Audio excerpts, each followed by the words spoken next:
ขตเลือกตั้งที่ 15 แขวงจำปาสักมีจำนวนผู้สมัคร20 ท่าน เลือกเอา 15 ท่าน 1. ท่านสอนไซศรีพันดร กรรมการกรมการเมืองศูนย์กลางพรรค นายกรัฐมนตรีแห่งสปป.ลาว 2. ท่านอรุณไซสุนราช กรรมการศูนย์กลางพรรค เลขาคณะพรรคแขวงจำปาสัก 3. ท่านนางมีนาศรีวิไล กรรมการสำรองศูนย์กลางพรรค รองเลขาคณะบริหารงานสาวหนุ่มปป.ลาว 4. ท่านแก้วรัตนศรีหาวงศ์ คณะประจำพรรคแขวง รองประธานสภาประชาชนแขวง สมาชิกสภาแห่งชาติสุดที่ 9 5. ท่านดร.ไพวันแก้วประเสริฐ รองเลขาคณะบริหารงานพรรคกระทรวง รองรัฐมนตรีกระทรวงสาธารณสุข 6. ท่านนางพรเพชรอุ่นแก้ว กรรมการคณะพรรค รองหัวหน้าองค์การอัยการประชาชนสูงสุด สมาชิกสภาแห่งชาติสุดที่ 9 7. ท่านสิงห์คำวงศ์พระจันทร์ กรรมการคณะพรรคสภาแห่งชาติ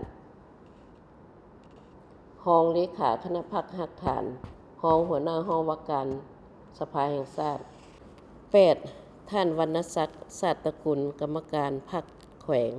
รองประธานสภาประชาชนแขวง สมาชิกสภาประชาชนแขวงสุดที่ 4 9. ท่านบุญปริญญาเอกบุญญเดชทองสวรรค์ กรรมการพรรคแขวง หัวหน้า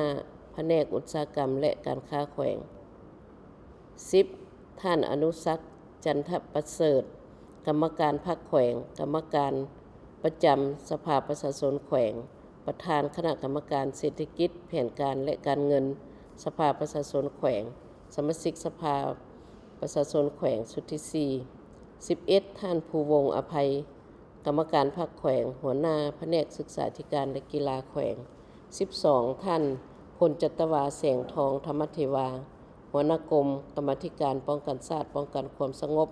สภาแห่งชาติ 13. ท่านนางปานคำขยงเอก หัวหน้ากรมสถาบันค้นคว้านิติกรรมสภาแห่งชาติ 14. ท่านนางบุญสุวรรณโพไสสนศักดิ์ รองประธานคณะกรรมการวัฒนธรรมสังคมและบรรดาเผ่าสภาประชาชนแขวง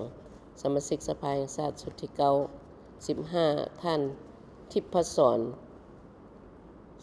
สมาเลิก ประธานกวดกาหน่วยพรรค กรรมการประจำสภาประชาชนแขวง หัวหน้าห้องว่าการสภาประชาชนแขวง สมาชิกสภาแขวงสุดที่ 4 16. ท่านพรสวรรค์ไพศาลีรองประธานศาลประชาชนแขวง 17. ท่านดร.จินดาวงศ์ศิริผู้อำนวยการโรงงานผลิตยา CBF 18. ท่านไซลือซาผุยยวงศ์ เลขาคณะพรรคหักฐาน หัวหน้าธนาคารแห่งสปป.ลาว ประจำภาคใต้ 19. ท่านนางวันคำแสงสว่าง ประธานกวดกาหน่วยพรรค รองประธานสหพันธ์แม่หญิงแขวง 20. ท่านพันโทกองแก้วเวียงไสยศร คณะพรรค รองห้องการเมืองกองบัญชาการทหารแขวง